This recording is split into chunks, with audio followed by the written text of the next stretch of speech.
Headed to the top of North Mountain. Today was a good day. Today was a good day. And I want to say happy birthday to Whitney Houston. Yay, Whitney. We love you. And gonna keep climbing this here mountain. Get to the top. And just want to say, as I sojourn, that I'm realizing more and more and more and more every day that it's up to me. It's up to me. That thing I was waiting on, like seeing certain things change in the world, it's up to me. And you know, I was thinking about the story of Moses. And y'all know he wandered out in the wilderness after he left Egypt for a minute. For a minute, he just kind of wandered because he was running from his home because he had committed this atrocity, this big crime that people wanted him dead behind. So they wanted him dead because he had killed an Egyptian. And he killed the Egyptian after he found out his true heritage, when he found out he was actually a Hebrew child, born and found in a river by an Egyptian who raised him as her own child. So no one knew besides his mother that he was truly a Hebrew. So he had an experience. Something happened to him. Like his heart was quickened once he realized his heritage. And if I could translate that to what we're experiencing right now, I think a lot of our people in positions that I used to try to appeal to, because, man, you know, you got money, you got status, you got influence, you got all these things. If you would but use a fraction of that influence, or a fraction of that money, or a fraction of your gift or your talent to help free the minds of our people. Because the physical chains are gone, but the mental chains are still on lockdown. But anyway, his heart got quickened once he realized his heritage. That's why it's so important to have knowledge of self. Take these off for a second. That's why it's important to have knowledge of self. Because when you know who you are, you can properly navigate the world in a realistic way for what it is, in all of its shadows, because the world has a lot of shadows. Yeah, there are a lot of great parts, and it's like, yay, we celebrate this and we celebrate that. We shouldn't forget those things. Certain freedoms that we have and certain abilities that we have, you know, though they be limited. We shouldn't forget those things.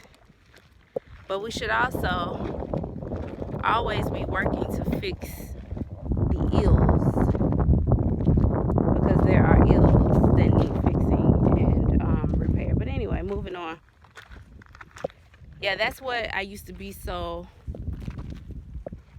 heavy in trying to appeal to those who I felt had power. And then I began to realize, well, had something happened to me, experienced something at the hands of a person with power, with influence, being vulnerable to that person about you know, the everyday reality um, of a black woman that's kind of lost in translation between who she is and who she is being required or requested to be, called upon to be by the world, and also called upon and called to be by God.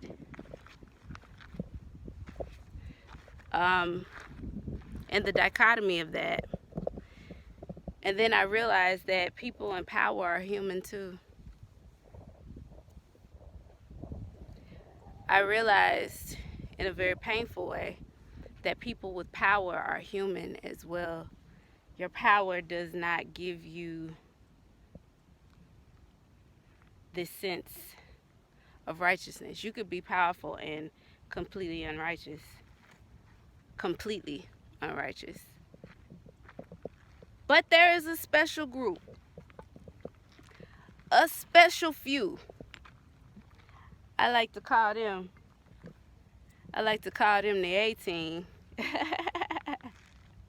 who have amassed the wealth and the power and also managed to keep their soul. Keep your soul intact. Nah, nigga. Keep your soul intact. Where your soul at, though? You know what I'm saying? Where's your soul? And so I realized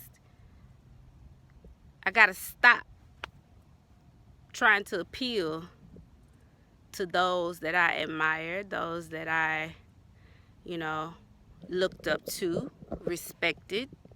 I have to stop trying to appeal to them and be that change that I want to see in the world. It's my responsibility. I had a Moses moment because while Moses was out in the wilderness, all them years, just drifting around, and then God called him up into the desert without a GPS,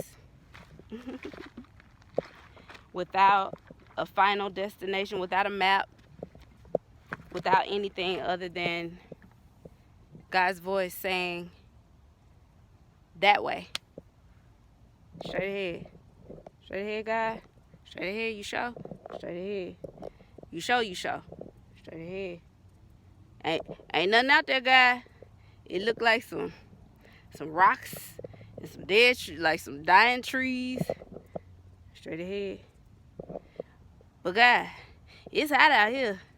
I need some guarantees that if I go straight ahead,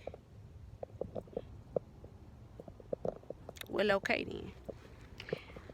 And Moses just said, okay then, all right. And he went up there.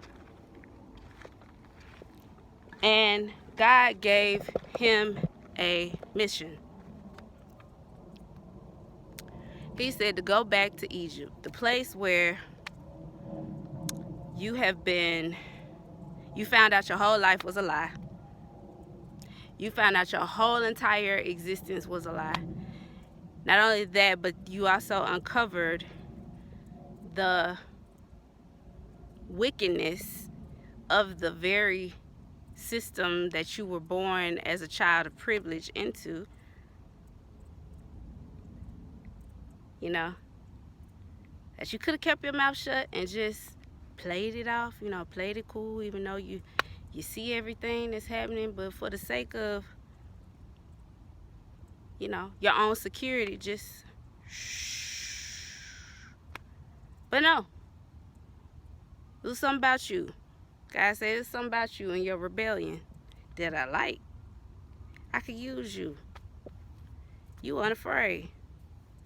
You'll be obedient. When I tell you to do something, you'll do it, even when it seems unconventional. It seems a little weird. Maybe to some people it's gonna seem weird.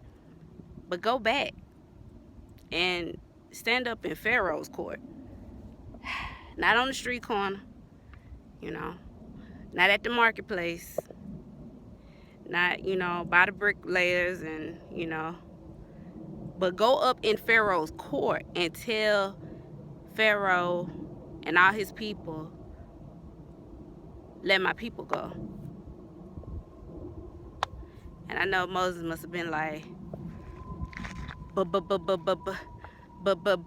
because y'all do know he stuttered, right?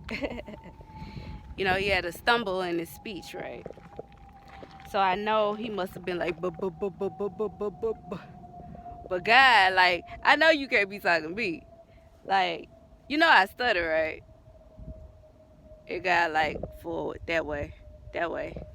But God,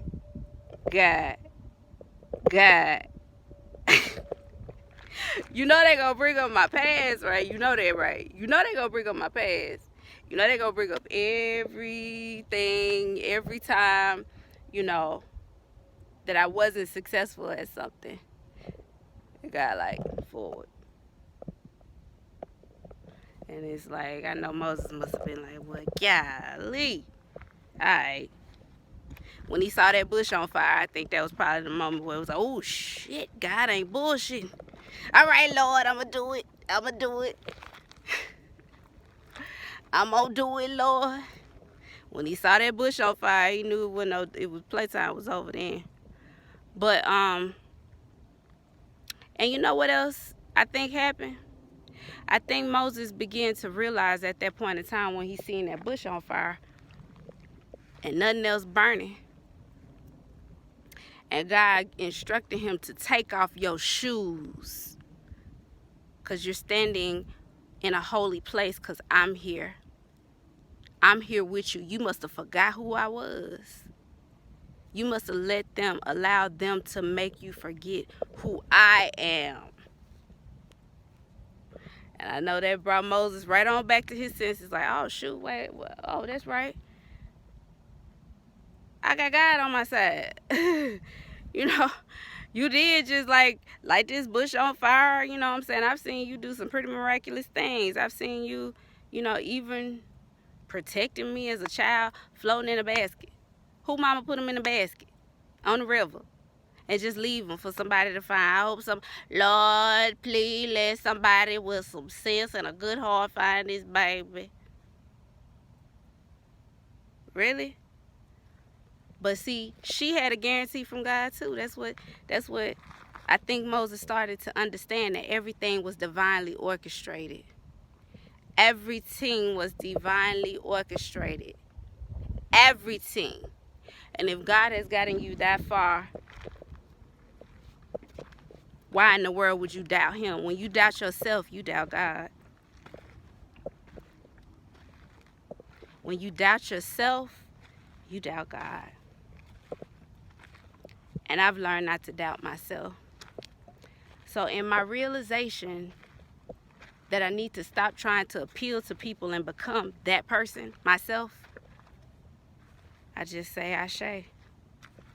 And I just say thank God for the revelation. I just say thank God for the revelation. Ashe.